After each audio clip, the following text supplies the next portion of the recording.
Hey, so the topic for today is why no dairy after a tooth extraction.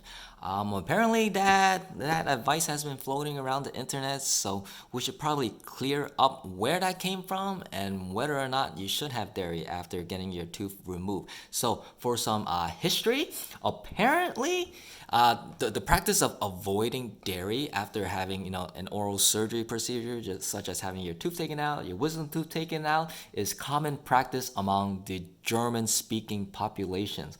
So apparently, over half of the dentists in German-speaking countries, they advise to abstain from dairy after getting your tooth taken out.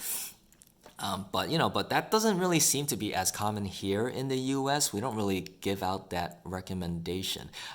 In fact, studies have shown that there is actually no evidence for avoiding dairy after getting your tooth removed. So not quite sure why they're recommending that. It might have to do with how like it's very prominent in the skincare community. How dairy is inflammatory and you don't really want inflammation. But in our opinion, it is actually good to have some dairy after you get your tooth taken out because dairy has a lot of calcium. So if you look at some of the kefir here, all right, look at the calcium, 30% calcium. And here's some almond milk, almond, cashew, macadamia nut milk, right? There's calcium in here.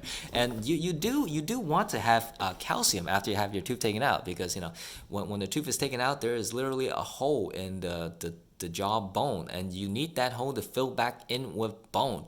And what are bones made out of, right? It's calcium and phosphate, essentially. So if you don't have enough calcium in your diet or in your body, you will probably heal a lot slower because your body does not have enough building blocks to fill back in the missing bone in your jawbone. So we would actually recommend you should have some dairy after getting your tooth removed so you could, so you'll at least heal faster and you won't delay your healing. All right, and that's about it.